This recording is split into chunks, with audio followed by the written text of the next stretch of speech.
I'm Catherine Eston, and I'm the assistant news editor of the Massachusetts Daily Collegian. And we have one of our presidential tickets here with presidential candidate and Alvin and vice presidential candidate Moksha Padmarajan. Yes, perfect. Yes. Oh my god.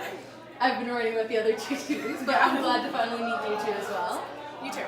So how do you feel tonight going into the election? I mean, we feel pretty good. I think it's really humbling to see people like give up their whole life for 3 days because they're dedicated to what we're doing. So it's just a really cool feeling, regardless of what happens.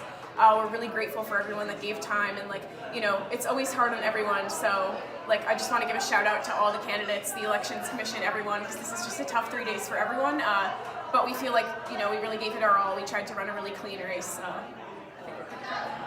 Wow, I'm so tired. I probably might not speak any cohesive words right now, but I just whenever I think about how tired I am, I just remember how hard our friends have been working for us, and how much effort they put in, and how much of their time, and how they've all just put their lives on hold. And I think, oh my god, I can keep going. And we've just been so clean, and I think we've done a very fair and decent job of running. So I'm just so proud of us and all of our friends, and just of us in general, and my running mate. And what would you say were some of the challenges you faced during this campaign?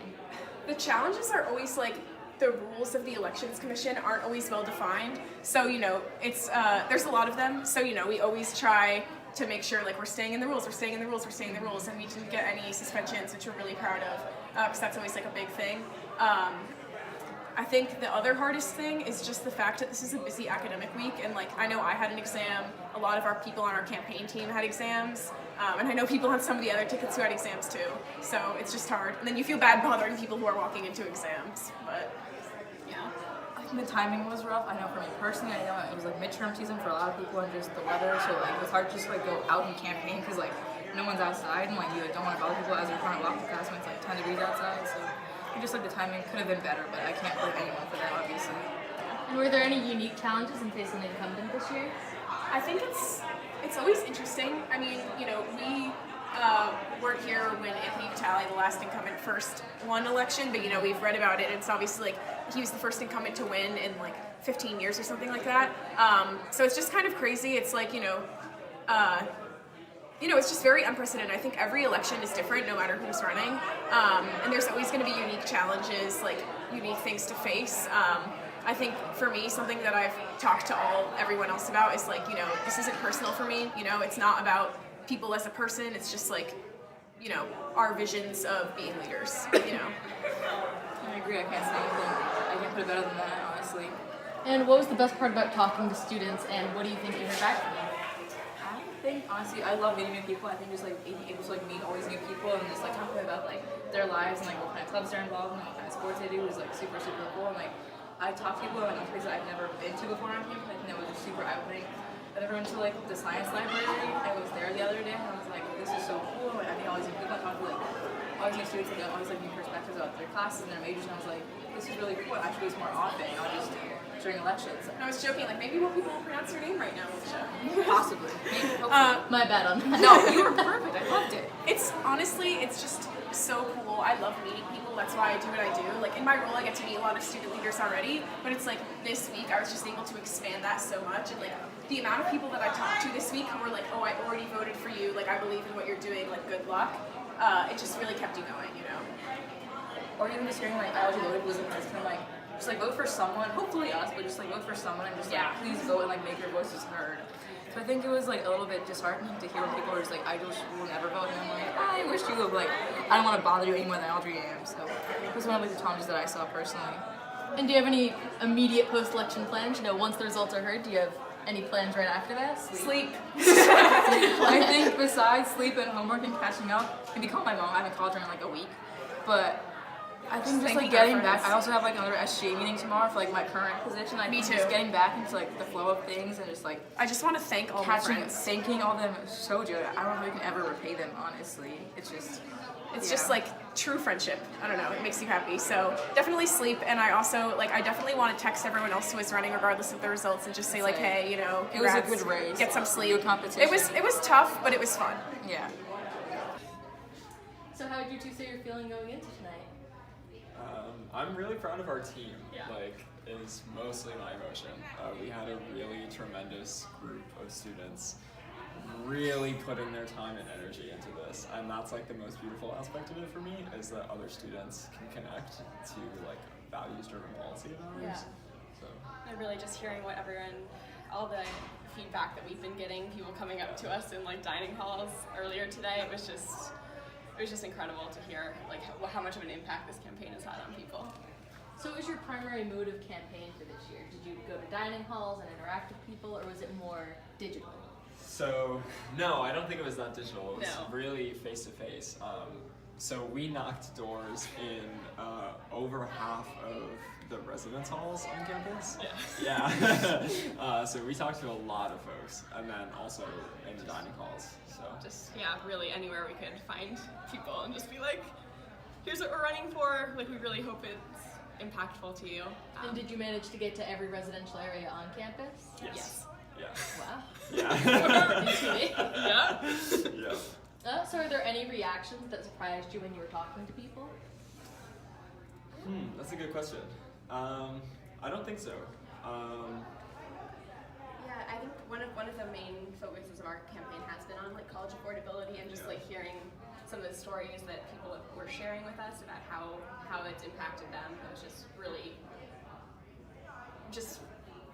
it made us just want to fight all the harder for it.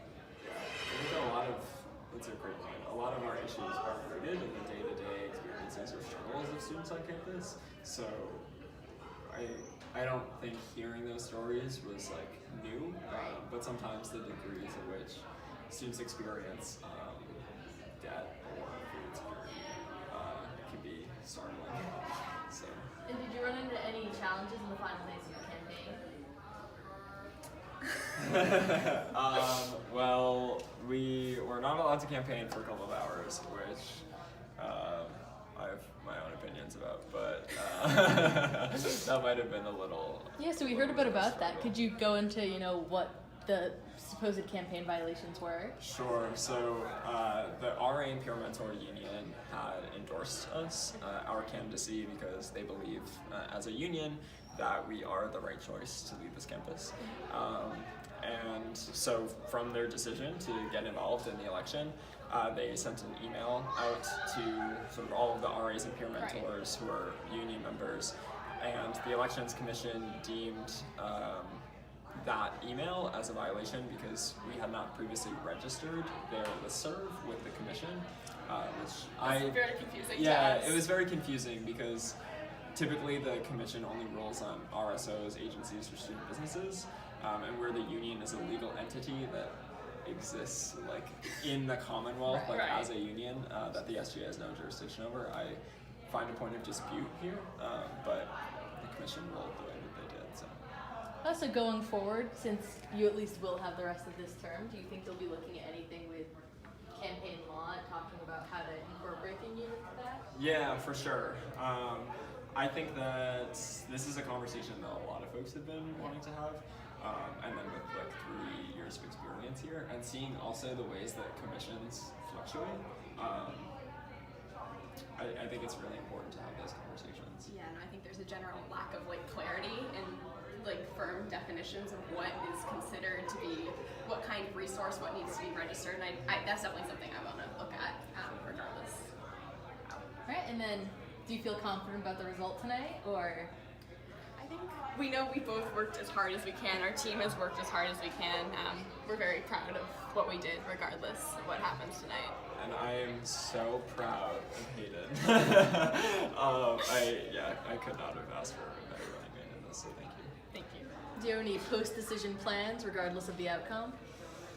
I mean, we had said this in the interview with you that these are really our values, and so in the position or out of the position, we're going to continue to work on these things because we are driven by a vision for what this campus could look like, and I think that we'll be working towards that no matter what. Yeah.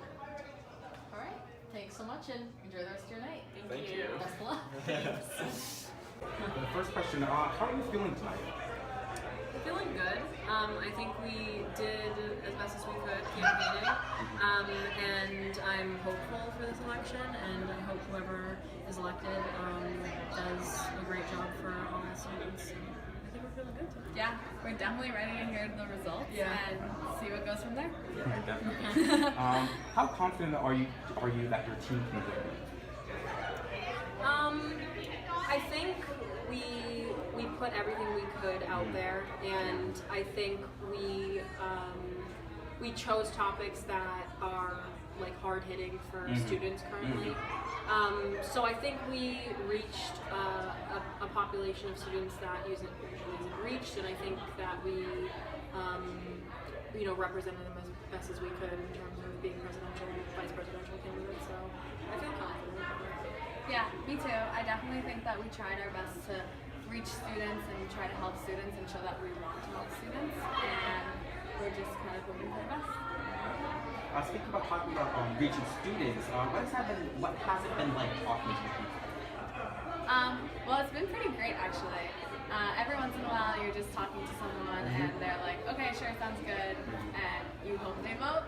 And then the other times it's like, okay, but what do you stand for? And when you can start getting into it and talk about how you want to help student organizations, how you plan to help the advising system, how you want to help students find scholarships on campus, you can get a lot more done. You lost by 12. But nobody has the majority. It's going to go to special election in a couple weeks. They're not running Stephanie. It's just you and Timmy. What's a special election? They don't know yet. We got to go to student legal services. So we're not done yet. Special election. We're going to know within a week or two what's going to happen. But we should